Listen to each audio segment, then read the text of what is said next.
Paano kung mabuhay ka ulit sa ibang mundo pero kasama ang iyong ate na obsessed sa'yo pero napakalakas? Payag ka ba? Sinagip ng bida nating si Asahi ang isang bata mula sa sasakyan at nahagip nga siya nito. Hindi niya na-imagine na magagawa niya yun, yung bigla ang paggalaw ng katawan.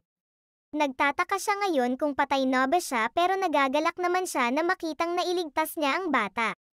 Iniisip niya ngayon na pag nalaman na ng pamilya niya na patay siya ay ano ang magiging reaksyon nila. Naisip niya biglan ang kanyang ate na si Maya. Lumitaw naman ang isang liwanag at hinigop siya.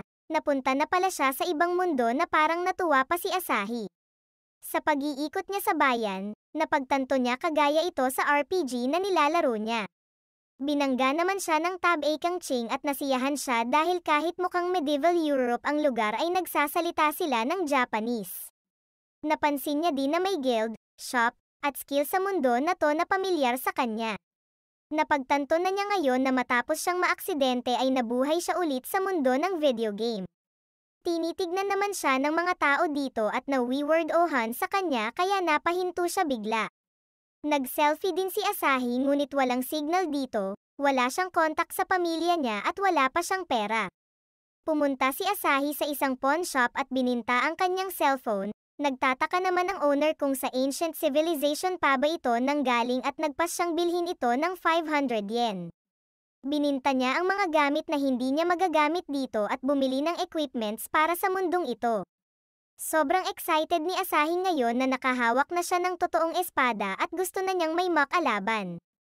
Pumunta naman siya ngayon sa guild at inalok siya ng guild receptionist ng quest, pero first time pa lang niya kaya pina-fill up muna siya ng registration form. Nakasulat na siya ng pangalan niya at dahil solo siyang magko-quest ay nirekomenda ng babae na mag-hunt ng killer rabbits.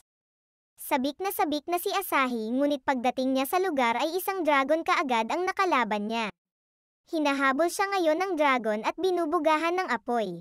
Nilabas niya naman ang kanyang status at naghahanap ng magagamit niya ngunit ang skill na meron siya ay magbato ng bato. What the? Pinalipad siya ng dragon at wala na siyang choice kundi gamitin ang skill niya at binato na niya ito ng bato. Obvious naman na palpak ito at sa oras na ma-realize niya na wala na siyang chance na mabuhay ay naalala niya ang kanyang ate na si Maya. Iniisip niya ang kanyang ate at sinigaw niya ang pangalan nito. Umilo naman ang isang magic circle at lumitaw na nga ang kanyang ate na may malaking cocomelon. Inatake siya agad ng dragon ngunit lumipad lang ito, may nararamdaman din siyang kakaiba sa kanyang katawan at sinuntok na nga niya ang dragon.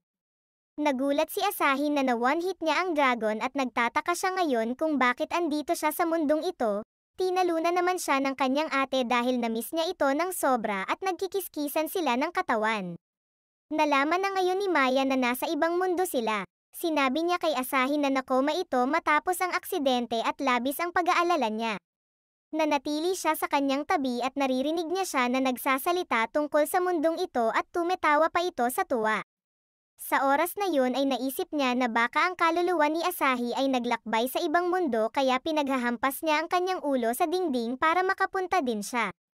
Kinlaro niya sa kanyang ate na kung ganon ay buhay pa siya at nakarelax na din siya. Tinanong naman niya ngayon si Maya kung bakit napakalakas nito at sinagot niya na dahil lang yun sa pagmamahal niya sa kanyang kapatid. Inalok ni Maya si Asahi na bumalik na sila kanilang mundo ngunit maya-maya, hindi pala nila alam kung paano. Sinabi ni Maya na dahil andito na rin sila ay mag-explore na lang sila sa kanilang bagong buhay. Na-realize naman ni Asahi na sa bagong buhay na to ay hindi siya ang bida kundi ang kanyang ate na napaka-up. Nasusunog ang isang nayon ngayon at pinapatay ang mga sundalo ng mga magkakapatid na ogre. Natutuwa sila na walang tao ang kayang humamon sa kanila at sinabi sa kuya nila na sa kanila na itong nayon. Sinabi ng kuya na magse-celebrate sila at nagtatawanan ito. Inutos din niyang maghanap pa ng buhay na tao dahil kakainin nila ito. Dumating naman si Asahi at nagpakilalang adventurer na tinawanan lang ng mga ogres. Minamaliit nila siya at binalaan sila ni Asahi na wag siyang atikihin dahil magsisisi sila. Nagalit naman ang kuya sa pagka-arogante niya at inatake si Asahi, ngunit tinusok siya ni Maya ng kahoy at pinasabog ang isa. Binura niya din ang isa ng walang kahirap-hirap at di niya sila mapapatawad. Iniisip ni Asahi na galit si Maya dahil sa mga namatay na villagers ngunit dahil lang pala ito sa pag-insulto ng mga ogre sa kanyang minamahal na kapatid. Nakita niya ang kunting galos sa mukha ni Asahi at pinapainom kaagad ito ng healing potion. Sinabi ni Asahi na kahit lagyan lang ng laway ay gagaling na ito. Gusto naman ni Maya ngayon na dilaan ang galos ni Asahi at tinanggihan niya ito. Habang pinipuwersa niyang dilaan si Asahi ay sinabi ng bata na pinatay ni Asahi ang mga halimaw na umatake sa kanila, kaya naman ay labis ang pasasalamat ng mga villagers. Pagdating sa guild, kinongrats ng receptionist si Asahi na tumaas na ang ranggo niya mula sa rabbit class papunta sa ogre class. Sinabi ng babae na bihira lang na ganito kabilis ang promotion ng isang baguhang adventurer. Binigyan niya si Asahi ngayon ng ogre class badge, ipinaliwanag niya na para itong identification kaya bawal niya ito ibenta o ibigay sa kahit sino. Sinabi niya din na bawal ang pagpepeke ng ranggo dahil ang pagpapanggap na malakas kahit mahina ay seryosong krimen at pwede siyang patayin pag nalaman ito. Nagmamakaawa ngayon si Asahi sa kanyang ate na itago ang kanyang lakas at ipakita na si Asahi ang malakas. Gusto niya ding tignan ang stats ni Maya ngayon pero akala ni Maya na gustong tignan ni Asahi ang kanyang cocomelon. Pagtingin nila sa stats ay wala silang makita at inakalang error ito, pero napagtanto ni Asahi na siguro sa sobrang lakas niya ay lumampas na ito. Sinabi niya na wag ipakit ang status niya sa kahit sino man at sikreto lang ito sa pagitan nilang dalawa. Gusto namang malaman ni Maya ang sikreto ni Asahi gaya ng mga marka sa kanyang katawan. Nag-iingay ang mga tao ngayon nang makita nila si Siegfried. Sila ang pinakamalakas na party, ang Clan Balmung. Sinabi ng pawn shop owner kay Asahi na isa itong send-off parade para sa kanila bago nila puntahan at tapusin ang Demon King.